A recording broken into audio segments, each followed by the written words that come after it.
सुप्रभात। कक्षा 8 के सभी विद्यार्थीगण, आपकी पाठ्य पुस्तक में पाठ 9 में कविता है बालिका का परिचय, जिसको हम पढ़ने जा रहे हैं। मैं मिथिलेश सर आपको आपकी पाठ्य पुस्तक की एक कविता पढ़ाने जा रहा हूँ। इसको पहले हम जान लेते हैं कि लिखा किसने है। इसको कवित्री सुभद्रा कुमारी चौहान ने लिखा है। उनका जन्म 16 अगस्त 1904 में इलाहाबाद के उत्तर प्रदेश में हुआ था और उन्होंने लेखन के साथ साथ स्वतंत्रता संग्राम में सक्रिय भूमिका निभाई थी। कहने का तात्पर्य यह है कि जब हम लोग आज़ाद नहीं हुए थे, उस समय जब हमारी स्वतंत्रता संग्राम की लड़ाई चल रही थी, उस समय उन्होंने सक्रिय भूमिका निभाई थी। मतलब बिल्कुल स्वतंत्रता संग्राम के लिए तत्पर रहती थीं, काम करती थीं। उनकी प्रमुख रचनाएं हैं बिखरे मोती, सीधे साधे चित्र, मुकुल, चित्रधारा। बच्चों के लिए लिखी उनकी कविताएं आज भी स्कूलों में पढ़ाई जाती हैं। जैसे कि आपको आपकी पाठ्यपुस्तक में बालिका का परिचय नाम के शीर्षक के द्वारा एक कविता उनकी पढ़ने के लिए दी गई है। ठीक है, हम लोग पढ़ते हैं कविता। मैंने शब्दार्थ ब्लैक बोर्ड में लिख रखे हैं और जो आपके बुक में शब्दार्थ दिया हुआ है उनको मैंने नहीं लिखा है। जो नहीं लिए हुए हैं वो ब्लैक बोर्ड में लिखे हुए हैं, तो कृपया आप इनको अपनी क्लास वर्क कॉपी में लिखते जाएंगे। मैं आपको इस कविता का भावार्थ बताता हूँ। वात्सल्य प्रेम को ये दर्शाती हुई कविता है और इसमें कवित्री ने बालिका के जन्म के बारे में जो रूढ़िवादी विचारधारा है हमारे समाज में, उसको खंडित करते हुए एक नारी को शक्ति के रूप में जन्म लेने की बात एक माँ के लिए कितना सुख प्रदान करने वाली होती है, इसके बारे में उन्होंने कविता लिखी है। अब एक माँ कह रही है, यह मेरी गोदी की शोभा, सुख सुहाग की है लाली, शाही शान भिखारिन की है, मनोकामना मतवाली। कहती हैं ये जो बालिका है जो मेरी गोद में है इस समय, जिसने मेरे जन्म लिया है मेरे गर्भ से, इसके आ जाने से मेरे साथ क्या क्या परिवर्तन हुए हैं वो बताने का प्रयास है माँ का। वो कहती है मेरी गोदी की शोभा है, सुंदरता है और सुख सुहाग की लाली की तरह है। जिस प्रकार से एक विवाहिता स्त्री एक स्त्री के लिए सिंदूर की लाली बहुत सुख प्रदान करने वाली होती है, उसी प्रकार से ये मेरे लिए सुख प्रदान करने वाली है। शाही शान भिखारिन की है, अर्थात एक भिखारिन महिला जो भीख मांगती हुई होती है, उसके लिए जिस प्रकार से राजा महाराजाओं जैसी उसकी शान बढ़ गई हो, उस प्रकार से मेरी शान बढ़ाने वाली है। और मनोकामना, मेरी मन की इच्छा जो थी उसे पूरी करने वाली है। और मतवाली अर्थात अपने मन में मस्त, अपने काम में मस्त रहने वाली है। दीप शिखा है अंधेरे की। यहाँ कहने का मतलब यह है कि अंधेरे में जिस प्रकार से एक दीपक रोशनी करता है, उसी प्रकार से मेरे जीवन में जो अंधकार था उसमें ये दीप शिखा, मतलब दीपक की सबसे ऊपरी हिस्सा, दीपक का जो बत्ती होता है, बत्ती के सबसे ऊपरी भाग जो होता है उसे दीप शिखा कहते हैं। दीप शिखा है अंधेरे की, घनी घटा है उजियाली, अर्थात घनी घटा का मतलब है घनी घटा की उजियाली लिखा है कवित्री ने। इसका मतलब यह है कि जब बादल बहुत घने आकाश में होते हैं तो अंधेरा सा होता है, तो उस समय भी जैसे इस तरह की घनी घटा में कोई रोशनी आ रही हो, उसी तरह से मेरे जीवन में ये बालिका रोशनी लेकर आई है, प्रकाश लेकर आई है। ऊषा है, यह काल भृंग की लिखा हुआ है बुक में, ये आप ध्यान देंगे। काल भृंग ये शब्द नहीं है, गलती से छपा है, ये कमल भृंग शब्द है, इसको आप सुधार लेंगे। ऊषा है यह काल भृंग की, अर्थात सुबह सुबह की रोशनी। ऊषा कहते हैं सुबह सुबह की रोशनी को, काल भृंग कहते हैं कमल में फंसे हुए भंवरे को। सायंकाल जब भंवरा कमल में बैठा हुआ होता है और सूर्य अस्त होने लगता है तो कमल अपने आप सिकुड़ के बंद होने लगता है। उस दौरान अगर भंवरे ने अपने मस्ती में फूल में पराग कण लेता रहा और कमल बंद हो गया तो वो उसी के अंदर फंस के रह जाता है। तो ऐसी स्थिति में भंवरा बहुत तड़पता है अंदर, क्योंकि वो फंस जाता है और उसे निकलने का कोई रास्ता नहीं होता है। जब तक सवेरा नहीं होता तब तक वो उसमें बंद रहता है, लेकिन जैसे सवेरा होता है वैसे उसे उसकी तड़पन समाप्त हो जाती है और फिर से आनंद प्राप्त होने का अवसर दिखाई देने लगता है। तो उसी प्रकार माँ कहती है कि ऊषा है ये कमल भृंग की, है पतझड़ की हरियाली। मेरे जीवन में भी है उसी तरह की सुबह सुबह की रोशनी है, जिस प्रकार से वो कमल में बंद भंवरे के लिए सवेरे की रोशनी होती है। और पतझड़ की है हरियाली, अर्थात पतझड़ जब हो जाता है, पत्ते झड़ जाते हैं, उस समय कोई हरियाली नहीं होती है। लेकिन वो कहती कि मेरे जीवन में इसी तरह पतझड़ जैसा हो गया था, मेरे जीवन में कुछ ऐसा बचा नहीं था, लेकिन फिर भी ये पतझड़ में भी हरियाली की तरह मेरे जीवन में आ गई है। सुधाधार है नीरज दिल की, वो अब बात करती है कि ऐसे दिल की, ऐसे हृदय की बात करती है जो बिल्कुल आनंद रहित हो गया था, जिसमें कोई रस नहीं रह गया था। नीरज का मतलब होता है आनंद रहित दिल, आनंद रहित हृदय। सुधाधार का मतलब होता है अमृत की धारा। तो जिस प्रकार से नीरस दिल की जो बात कर रही हो तो अपने लिए कर रही कि मेरा जो दिल था आनंद रहित था और उसमें इसके आ जाने से अमृत की धारा जैसे प्रवाहित होने लगी है। मस्ती मगन तपस्वी की है। तपस्वी अर्थात ऋषि मुनि वो कहते हैं कि उनकी जो मगन रहते हैं अपनी तपस्या में, उनकी जो मस्ती होती है उस तरह से मेरे जीवन की ये मस्ती है। जीवन ज्योति नष्ट नयनों की अर्थात खराब नेत्रों की बात कर रहे हैं। नष्ट नयनों का मतलब खराब नेत्र जिनमें रोशनी नहीं रह गई, उनमें एक जिंदगी के लिए प्रकाश की तरह बालिका मेरे जीवन में आई है।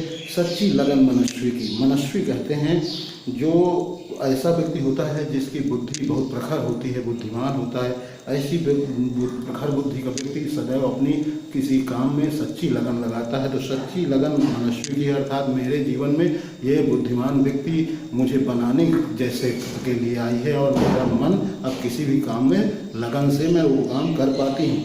बीते हुए बालपन की यह कीड़ा पूर्ण वाटिका है। कहती है मेरे बचपन में जो मेरे बचपन के दिन थे उस समय जब मैं खेल खेला करती थी विभिन्न प्रकार के, तो वो सब मेरे खेलों से भरी हुई फुलवारी की तरह मेरे जीवन में ये आई है। वाटिका का मतलब यहाँ फुलवारी है। वही मचलना, वही खिलकना, हंसती हुई नाटिका है। कहती है ये उसी तरह से जिस प्रकार से मैं कभी हंसा खेला करती थी, किलकारी भरा करती थी, उसी प्रकार से ये हंसती हुई नाटिका की तरह। नाटिका अर्थात किसी नाटक में जिसमें हंसना ज़्यादा होता हो, ऐसा नाटक जिसमें हंसाई का पात्र ऐसा अभिनय करते हों कि हमें हंसाई आती थी, ऐसी नाटिका की बात करती है कि हंसती हुई नाटिका अर्थात मेरे जीवन में खुशियाँ ही खुशियाँ ला दिया इसने। मेरा मंदिर मेरी मस्जिद काबा काशी यह मेरी। कहती है कि यही मेरा मंदिर है, यही मेरी मस्जिद है। काबा काशी यह मेरी। काबा और काशी जैसे धार्मिक स्थल भी मेरे यही हैं। पूजा पाठ ध्यान जप तप है। पूजा पाठ भी मेरा यही है, ध्यान भी मेरा यही है, जप भी मेरा यही है और तपस्या भी मेरी यही है। घट घटवासी यह मेरी अर्थात ये मेरे जीवन में सब जगह निवास करने वाली है। कौन? बालिका। बालिका के लिए बार बार कवित्री कह रही कि बालिका उस माँ के जीवन में आके माँ को किस प्रकार से आनंदित करती है, किस प्रकार उसकी खुशियाँ भर देती है, उन बातों को यहाँ पर माँ के माध्यम से कवित्री ने आपके सामने प्रस्तुत किया है इस कविता से।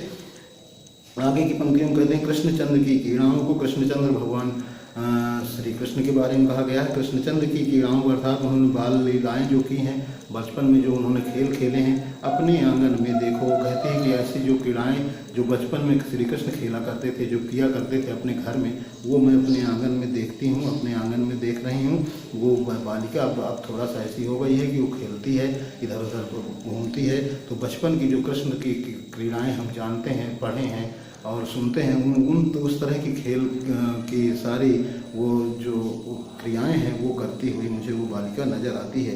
कौशल्या के मातृमोद की। अब कौशल्या राम की माँ थी, उनकी मातृमोद की बात करती है। माता होने का जो गर्व उन्हें मिला था कि एक अच्छे पुत्र की माँ थी, उस तरह का मुझे ये गर्व दे रही है।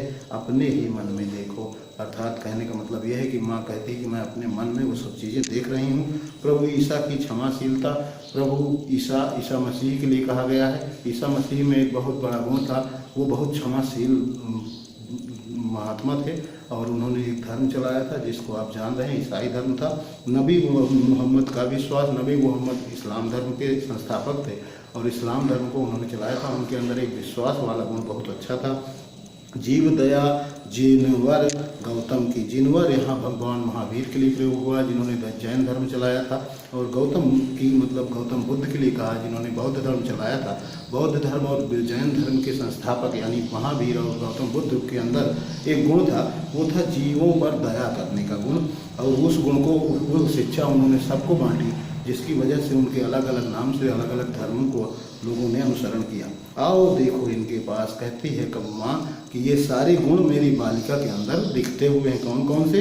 ईसा की क्षमाशीलता अर्थात ईसा मसीह के अंदर जो क्षमाशीलता का गुण था, नबी मोहम्मद अर्थात मोहम्मद साहब के अंदर जो विश्वास था, और जीवों पर दया करने का जो महावीर और गौतम बुद्ध के अंदर गुण था, वो सब मेरे पास इसके पास मुझे दिखते हैं। परिचय पूछ रहे हो मुझसे। कहते हैं अगर मुझसे तुम इसका परिचय पूछ रहे हो, कैसे परिचय दूँ इसका? मैं इसका आपको कैसे परिचय दूँ? वही जान सकता है इसको, माता का है दिल इसका। वो कहती है माँ कि मैं इसका परिचय आपको ऐसे किसी तरह नहीं बता सकती, इसको तो वही जान सकता है जिसका माता जैसा हृदय हो। एक माँ के रूप में जो है सामने, वही एक बालिका के आने का बालिका के अपने गर्भ से जन्म लेने के बाद उसकी बाल रूप में उसके श्री राम को देखकर जो आनंद प्राप्त होता है उसको वो उसी से वो उसका परिचय जान सकता है। इस प्रकार हमने कविता पढ़ ली है। मैं आपको इसके प्रश्नों के उत्तर PDF में भेजूंगा, उनको आप अपने हेयर कॉपी में लिख लेंगे और इसकी जो बुक भरना है उसको मैं PDF भेजूंगा, उसको आप इस बुक में भर लेंगे। शब्दार्थ यहाँ में लिखी हुई है, मैं उसको पढ़ के बता देता हूँ क्योंकि इस वर्ष शायद आपको न दिख रहा हो।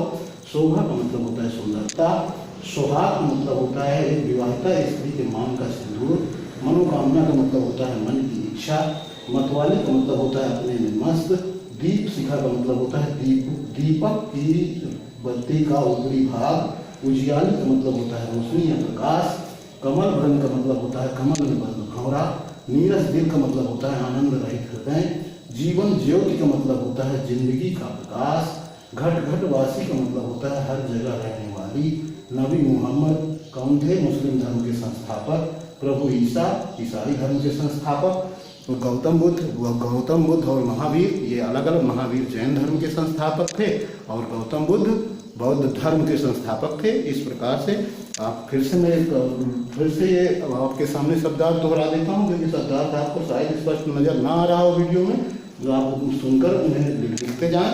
शोभा का मतलब होता है सुंदरता, सुहाग का मतलब होता है विवाहिता स्त्री के मान का सिंदूर, मनोकामना का मतलब होता है मन की इच्छा, मतवाली का मतलब होता है मन अपने में मस्त, दीप शिखा का मतलब होता है दीपक का ऊपरी हिस्सा, उजियाली का मतलब होता है रोशनी या प्रकाश, कमल भ्रम का मतलब होता है कमल में बंद भंवरा, नीरस दिल का मतलब होता है आनंद रहित हृदय, जीवन ज्योति का मतलब होता है जिंदगी का प्रकाश, घट घट वासी का मतलब होता है हर जगह रहने वाली, नबी मोहम्मद जो नाम आया है वो मुस्लिम धर्म के संस्थापक थे, प्रभु ईसा ईसाई धर्म के संस्थापक थे और मैंने बताया जैन धर्म के संस्थापक महावीर थे और गौतम जो नाम आया है गौतम बुद्ध बौद्ध धर्म के संस्थापक थे।